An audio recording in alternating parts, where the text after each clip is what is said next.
But we're living in uncertain times, definitely uncertain times. We have fear, control, confusion operating in the world that I've never seen in my lifetime. And it's a powerful force.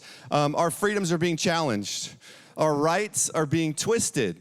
They're saying you can meet, but you have to do it like this. You can open your business, but you got to kind of do it like this. And it's crazy. It's like things are ever changing every single week, every single day. But it's not the first time that, the United States of America's foundation has been attacked. It's not the first time that our freedoms have been challenged. It's not the first time there's been a deficit of bravery and heroism and courage and strength. It's not the first time that's happened. It may be the first time the government's ever overreached their jurisdiction and told the church they can't meet. It may be the first time that's happened. It may be the first time the churches or the government's ever told businesses how they had to run their own businesses in a free nation.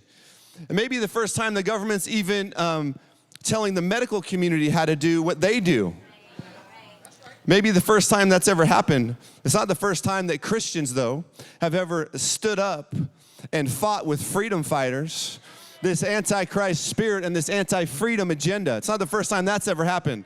There's a guy I want to tell you about this morning, and he is a legend. He's a legend. His name is John Peter Gabriel Muhlenberg. We'll call him Pete. And this guy I think we have a photo of him, looks kind of like George Washington. And it says, in the years leading up to the Revolutionary War, there was a pastor named Peter Muhlenberg. He increasingly found himself falling in line with the revolutionary cause.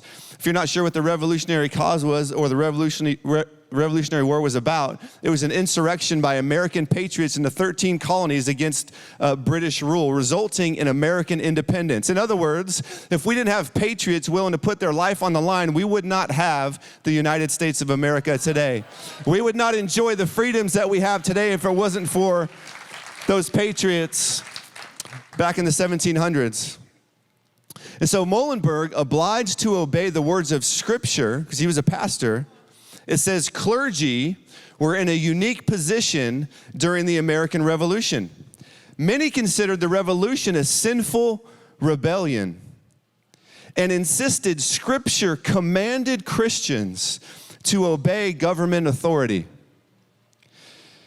Many considered the revolution a sinful rebellion and insisted Scripture commanded Christians to obey government authority. I'm not sure if you guys have heard this, but this is happening today. People are insisting that what we're doing by being in church today is a rebellion, a sinful rebellion, and they're saying that the Scripture doesn't allow what we're doing today. And they point to Romans 13. And I just want to spend about 2 minutes on Romans 13, then I'll go back into the story. But Romans 13, you can read it when you get home. I just pulled out a couple of passages because I didn't want to spend too much time on it. But Romans 13, 3 and 4 says this, for rulers or government authorities are not a terror to good works. They're not supposed to be a terror to good works, but to evil. Do you want to be unafraid of authority? Do what is good, and you will have praise from the same. For he, authority, is God's minister to you for good. But if you do evil, be afraid, for he does not bear the sword in vain, for he is God's minister, an avenger to execute wrath on him who practices evil. That's what Romans 13 says, a part of Romans 13 and what it says, that the authorities, the government, they're put in place by God to be his ministers for good and bring wrath on evil. I'm not sure if you think what I think, but I feel like that's been reversed. I feel like the government right now in California is ministering not for good, but bringing wrath on good. They're not bringing wrath on evil, they're celebrating evil. They're celebrating protests and looting and rioting, and they're threatening to put pastors in jail and churches to shut down like it's the reverse. They're supposed to be the ministers of God to do good, yet they're shutting down the very thing that Jesus died for, the church. It doesn't seem in line to me. The second thing is, in America is very different than the other parts of the world. In America, the people are the rulers. We the people. They're meant to govern at our pleasure.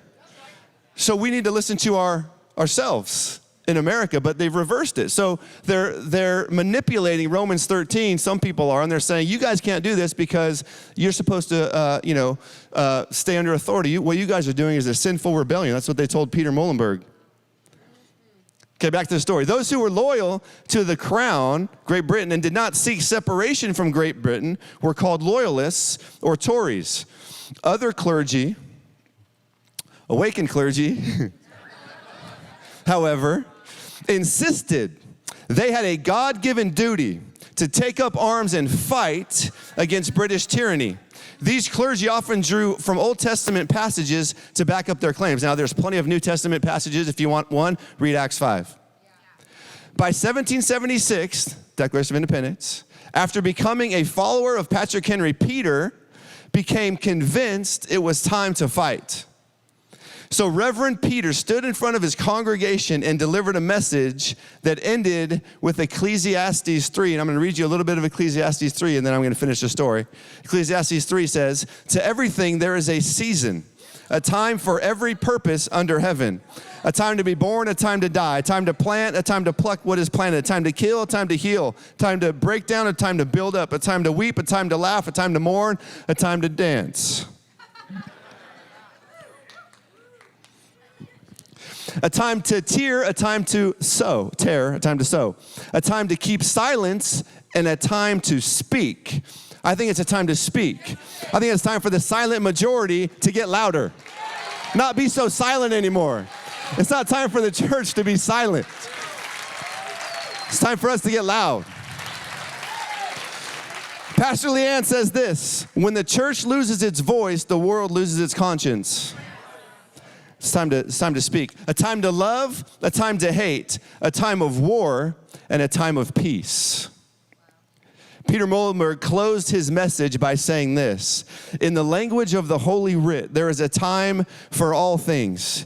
There is a time to preach, and there is a time to fight. And now is the time to fight. At the end of his sermon, January 21st, 1776, John Peter Muhlenberg threw off his clerical robes, to reveal a uniform of an officer in the Continental Army. Drums began to roll, men kissed their wives, and they began to walk down the aisle to enlist in the military. The next day, Pastor Muhlenberg led 300 men of his church and surrounding churches to join General Washington's Continental Army on the 8th Virginia Regiment. I like guys like Peter Muhlenberg, who won't stand for the church to be controlled or dictated to. He said there's a time to preach and a time to fight, and it's time to fight. And then he did something about it. He took 300 guys with him. His brother, Frederick Augustus Muhlenberg, was also a pastor and didn't approve of what his brother did. His own brother was like, you shouldn't be doing this. This is sinful rebellion. There's pastors everywhere telling us you shouldn't be doing this. You're going against Romans 13. It's rebellion. It's sinful. Until the British burned his church. He then joined the military to fight. Come on, if we don't fight now, there's no telling what they're going to do. No one telling what they're going to tell us to do. No telling what freedoms they're going to twist and tell us we can't do. America's going to dissolve if we don't stand up now, like Peter Muhlenberg. I believe it's time for the church to fight. We may not be to the point of physical war yet, but I'm telling you, things are getting burned down. Stuff's happening, fights are breaking out. But I believe it's time for the church to fight and to battle and to warfare, number one, in prayer. If we don't pray, nobody's going to pray. If we don't lead, nobody's going to lead. If we don't take action, nobody's going to take action. If we don't love people, nobody's going to love people. If we don't unite, nobody's going to unite.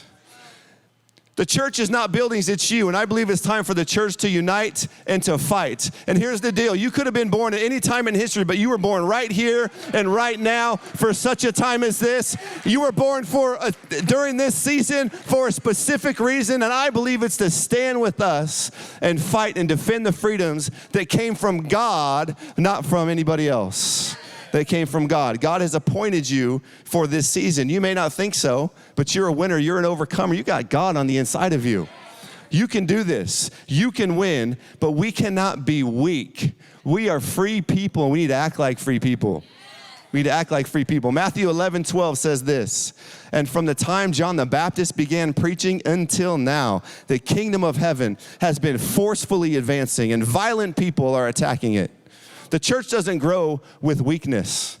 The church grows when we forcefully advance, when we warfare in prayer, when we put our hand to something, when we gather together, when we unite. That's how the church grows. And I thought of this video I want to show you.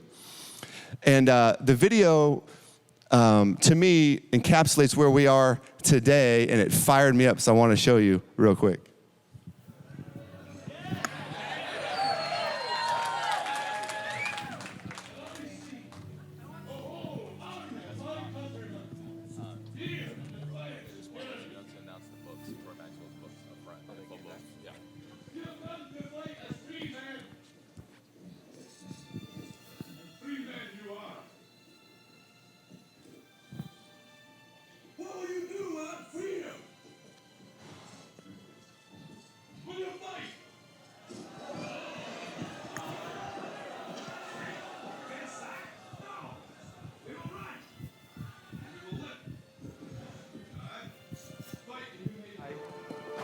Run, and you'll live.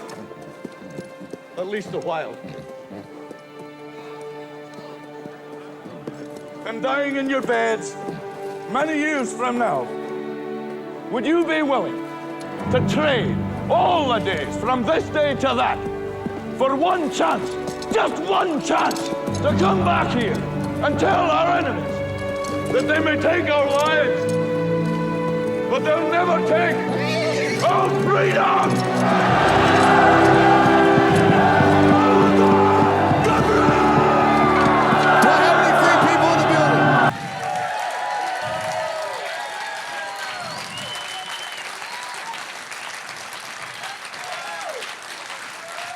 I don't know about you, but I think there are people in heaven watching, wishing that they were alive right now, wishing they could stand right now and fight for what God has given us.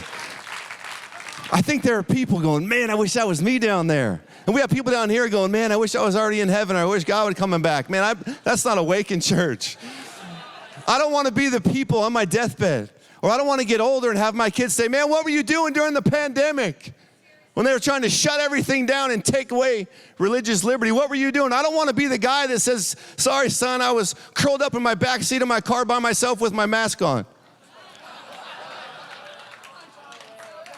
I'm not talking against masks. I'm just saying I ain't terrified. I don't want to be the one that was scared of this. I don't want to be the one that backed down or bowed my knee to ungodly agendas and spirits that are trying to rip away what we've worked so hard to build and what you've worked so hard to build in your business, in your family, in your marriage.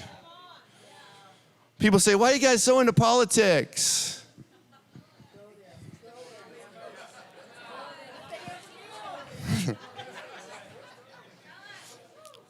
And what I say is, we weren't the ones that went into politics. They came to us.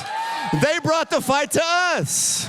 But they picked a fight with the wrong people. It's Awaken Church. We know how to fight. We know how to warfare. We ain't gonna back down to nobody until Jesus tells us to stop. We ain't stopping. He's our Savior. He's the one in charge of the church. It's like David. Who is these uncircumcised Philistines, Pastor Charles? That would defy the God of Israel's armies. He said that they defied him. We're not defying anybody. We're honoring God. We're not trying to defy. We're trying to honor. We're trying to honor. You come at me with sword and spear, they're coming at us with all kinds of stuff. Cease and desist letters, fines, threats. Tried to shut down North Campus yesterday. Put a bunch of signs on their windows and said, you know, if you have services, you're going to get fined or whatever. We took them down.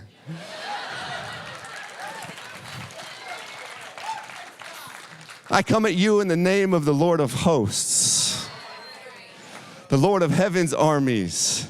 And you have defied my God. I will take your head and I will feed it to the birds of the air and the beasts of the fields, so that all of the earth will know that there is a God in heaven. Come on, if we can stand, all the earth, all of San Diego is going to know that there is a God in San Diego, that the God of the Bible is real. You're going to come out of this thing and you're going to be flourishing, and they're going to be saying, how did you do that? How did your marriage stay together? Why are you still laughing? Why are you still joyful? How is your business flourishing? How are your kids doing so? Well, you're going to say, because there is a God in heaven, and he's still alive, and he's still on the throne, and he still knows what he's doing, and he's still powerful enough to overcome anything that's happening on this earth. On Wednesday night, I'm not sure if you were here, but we had a great night Wednesday night. This Wednesday coming up, Pastor Jurgen's going to be here. Wednesday night, 7 to 8:15. It's going to be good. But Wednesday night, I was in worship, and I felt like God gave me this word. And he said, God never said he wouldn't flood the earth again. He just said he wouldn't flood it with water. God never said he wouldn't flood the earth again. He just said he wouldn't flood it with water. And so I went home, and then I got a vision, and I'll tell you what the vision was in a sec. But then I went home, and I looked in the Bible to make sure that that was God that said that and not some other weird voice. And I looked at Genesis 9:11, and it says, thus I establish my covenant with you, Noah. Never again shall all the flesh be cut off by the waters of the flood. Never again shall there be a flood to destroy the earth.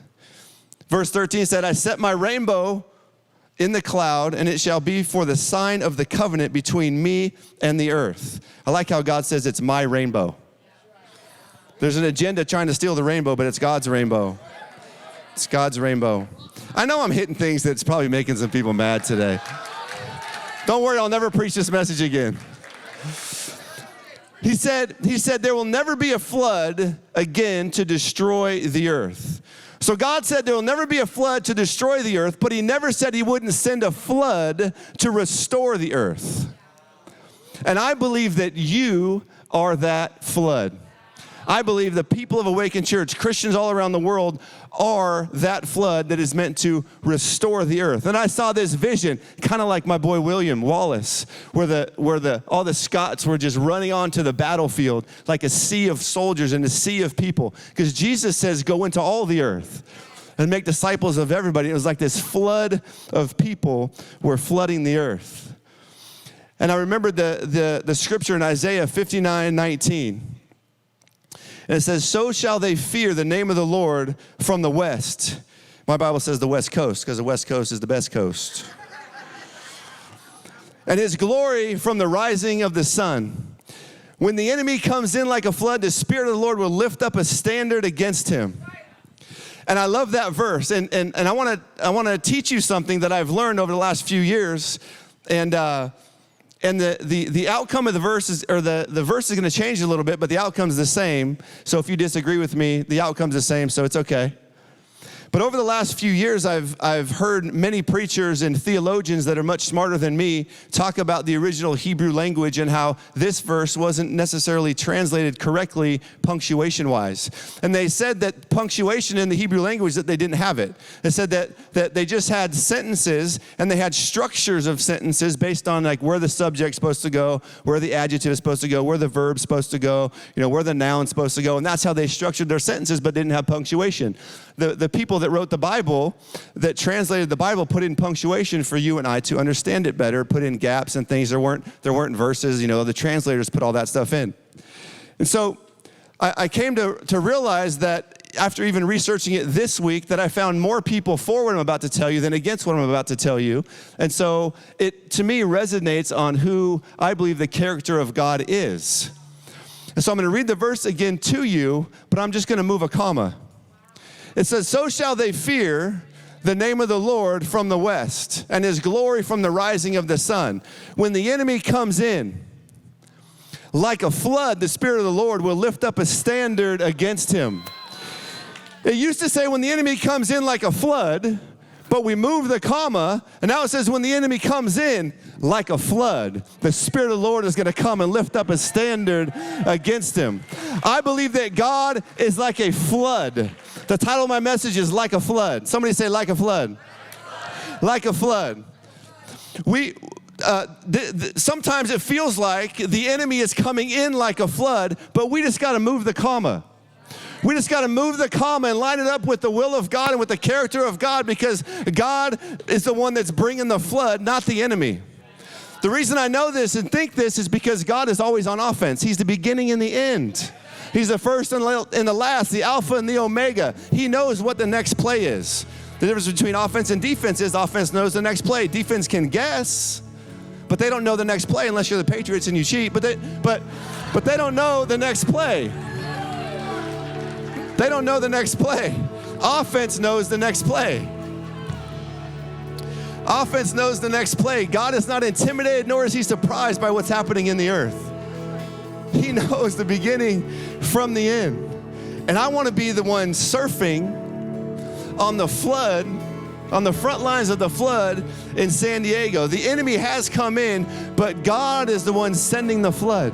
And the flood is you, and the flood is me. The flood is the Word of God. The flood is the power of the Holy Spirit. That is the flood. And here's the thing. We could, as a church, just relax where we are. We could have just kept doing online services. We could even just keep our, 6 campuses that we have, 5 here, 1 in Salt Lake City, and we could just manage what we have and camp right here. But let me just remind you, if you haven't been here in a while, and if it's your first time here, let me tell you that we aren't called at Awaken Church to camp. We are called to climb. And we won't stop climbing and we won't stop building until Jesus tells us that it's time to stop, until he comes back, because Jesus is not a camper, he is a builder. You and I are builders. We are climbers, and we will not stop till 16 campuses in San Diego, and then we'll start shooting off all over the world, or until God tells us whatever the next thing is. The enemy has come in, but like a flood, the Spirit of the Lord is sending the church. It's sending the church. You remember Moses. Remember Moses, God came to him and said, you're going to deliver the Israelites out of 400 years of slavery. And so Moses goes to Pharaoh and he says, let my people go. And Pharaoh goes, no. And so Moses says, all right, God. And God sends a flood, 10 plagues. 10 plagues until finally Pharaoh goes, all right, get out of here. I don't want to eat more frogs in my burritos and deal with blood in the water and all this kind of stuff. He says, get out of here. So Moses takes millions of Israelites and they begin to leave to the wilderness. And then Pharaoh goes, oh my gosh, what have I done? I've sent away all of our labor. And then he tells his generals and his army, he says, go get them, bring them back here. And so the most powerful army during that time went after Israel. And I would have felt, if I was Moses, as he's walking, he would have started to hear footsteps and the enemy coming with horses and chariots, maybe trumpets and cymbals, and he would have heard the enemy's coming and the footsteps and the rumbling. He would have heard the enemy coming in. It would have thought like a flood. Moses would have thought there was a flood coming behind him, but he just had to move the comma and realize that there was actually a flood forming in front of him. So as Moses came out with the Israelites and he came to the Red Sea and he thought it was game over, he's like, God, what do I do? And God said, don't look at me, stretch out your hand. I have given you a rod. I have given you the power of God in your hand. Stretch out your hand. And so Moses stretches out his hand. The Red Sea parts. The Israelites walk through unscathed. And the crashing of the waves, the flood, comes in and consumes the most powerful army of that time. The enemy wasn't coming in like a flood. God was making a flood in front of him. Right now, it may seem like the enemy's come in like a flood, but just keep walking. Just keep walking. God has given you something in your hand. God has given you something in your mouth where if you speak to that mountain, it has to leave. It has to be cast into the sea. God is with you. He's working behind the scenes. Just keep going. Just keep walking. Just keep stepping out in faith. God is bringing a flood, and he is going to destroy the enemies that are around you. All Moses had to do was move the comma.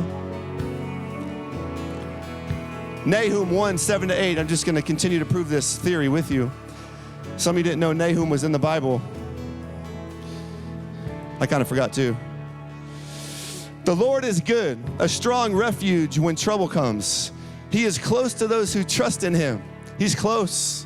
He may seem like he's far, he's close. He's close, but he will sweep away his enemies in an overwhelming flood. God is the overwhelming one. He's not the overwhelmed. You're the overcomer. You're not the overcome. You're the winner, not the loser. God is on your side, and he will pursue his foes in the darkness of night. He's not one waiting for the enemy to come in. He's pursuing him. He's pursuing him with you and for you. He's with you and he's for you. He's got angels. The Bible says angels surround the righteous. You are righteous in him. Warring angels, ministering angels, strong angels on your side and on your team. God is sending a flood to back you up, to consume your enemies. Why don't you stand up as we come to a close?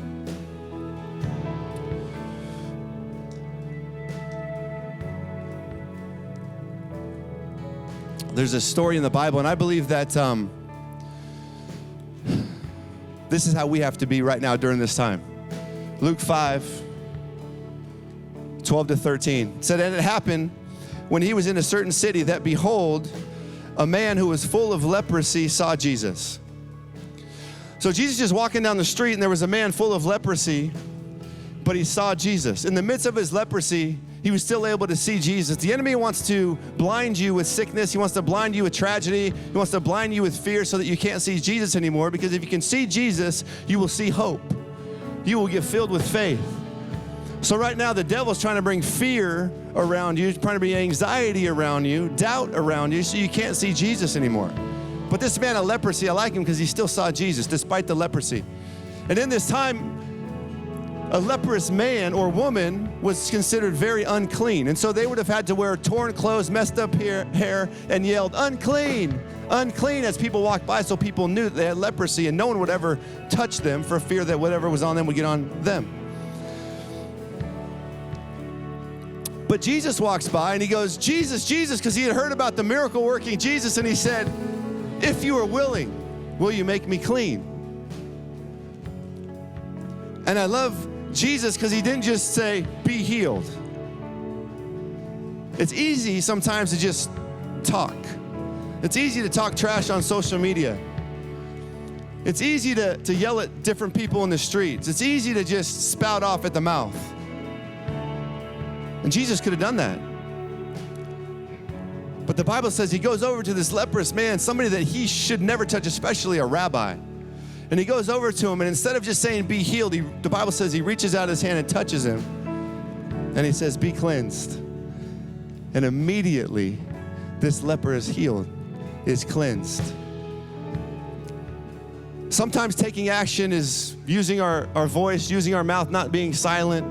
But I think in this time, not only do we need to have a voice, but we need to put our hand to something. We need to take action. We need to love people that might not understand. We need to bring faith to people that are scared and full of fear and terrified. And people are looking for people of faith. People are looking for a different answer. People feel that this isn't right. This can't be it. But they're looking around, they're trying to find somebody who believes, somebody that's bold enough to say, this isn't right, I believe, and bring faith into a situation. We need people that are willing to be generous during this time. People losing their jobs and losing their careers, people's marriages off the rails, kids are addicted, and domestic, all kinds of stuff's happening. We need to put our hand to something. We need to take action, not just speak with our voice. The world needs a healing hand at the moment. We need to be able to love people that might not understand what's happening, but instill faith. Instill faith. Get people healed during this time so that we can come out in strength and strong, and they can turn their life around. They would know that there is a God in heaven that is about to bring an overwhelming flood of favor into their life to bring them out of this thing. I want to pray for you today. Two different kinds of people. The first people I want to pray for are those of you that are here today, and maybe you've never accepted Jesus in your life. Maybe you didn't know he died on a cross for you. Maybe you didn't know that he was powerful enough to deliver you from whatever it is you're facing. Maybe you have a void in your heart, in your spirit, in your soul, and you didn't know how to fill it. You've been trying drugs, you've been trying alcohol, you've been trying people. You still have that void. That void is reserved for Jesus. And I want to give you an opportunity this morning to invite him into your life. So can we just close our eyes as we stand? If you're here today and you've never said, Jesus, come into my life, I want to follow you. I want to give you that opportunity. The Bible says that God so loved you that he sent his own son to take the punishment for your sin. on his life so that you can live free, so that you can go to heaven for eternity. So if that's you this morning, just lift up your hand. I want to pray for you. Is there anybody like that in here this morning? Saying, Jesus, come into my life. Maybe you once accepted him, but you've since fallen off. And today you're saying, you know what? I want to rededicate myself to you. I want to get back on Team Jesus. Is there anybody like that this morning? Maybe you've never invited Christ into your life, or one time you did, but you fell off. Just lift your hand so I can pray for you. Is there anybody like that? God bless you. I see that hand. God bless you. I see that hand, sir. Thank you. God bless you to my left. Thank you. Is there anybody else? Thank you. I see that hand in the orange. Thank you. Is there one more person? God bless you, sir. I see that hand. Amen. Proud of you, man. Proud of you. To my right, thank you. I see that hand. Thank you. God bless you. Okay, with every eye closed and head bowed, as you stand, I want everybody in the building to repeat this prayer after me. Just say, Dear Heavenly Father, I thank you for sending Jesus to die on a cross for my sins. Lord Jesus, today, I invite you into my life, and I ask that you would help me live a life to glorify you. Today I declare that I am saved, that heaven is my home, and God is my Father. In Jesus' name, amen. Amen. Why don't we clap for those people? Welcome to the family of God. So proud of you all that lifted your hand, prayed that prayer.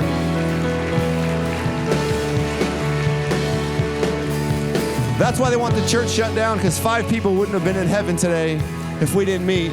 I'm so proud of all of you. I want to pray for another group of people.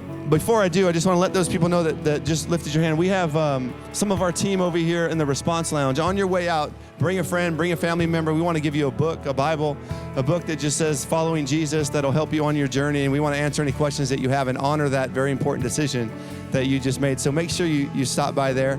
But I want to pray for another group of people. And those people are those that, something resonated with you today. And maybe you've kind of been on the sideline, but you're saying, you know what, I want to get back in the game. I want to be emboldened. I want to be empowered to do whatever it is that you can do. And you can only do so much, but together we can do quite a lot, right? If we can all unite and do our thing, and whatever that looks like for your life. If that's you, I just want you to lift your hand. And I want to pray a blessing and a prayer over you, and basically commission and charge us in here to go out and flood the earth. So if that's you, just lift your hand. I want to pray. Father, I thank you. I thank you for the people of God. Lord, I thank you. The Bible says that we are bold as lions. Father, we may not feel bold at the moment, but Lord, right now I declare a shift happening on the inside of people. Lord, from timidity to boldness, from fear to faith. Lord, help us. Flood the earth with the word of God. Flood the earth with the power of God. Flood the earth with whatever it is, God, you are calling us to do. Lord, give us wisdom on how to navigate this situation with our families, with our marriages, with our kids, with our businesses, with our church. Father, we declare that you are bringing a flood into the earth. And Lord, we ask for your power, your anointing, the Holy Spirit, your guidance as we go out and are a light into this generation. And Lord, we thank you for the responsibility of defending the church, of defending the rights to have religion, of defending the rights of freedom for the greatest country in the history of the world, the United States of America. Lord, I pray for our president. I pray for those in office, our civic leaders locally. Lord, protection, blessing, wisdom. Lord, I pray that you would send angels to protect and minister to and to guide them in this season. In Jesus' name, everybody said, amen. Thanks for listening. To find out more about our locations, team, and what we do here at Awaken Church, go to awakenchurch.com.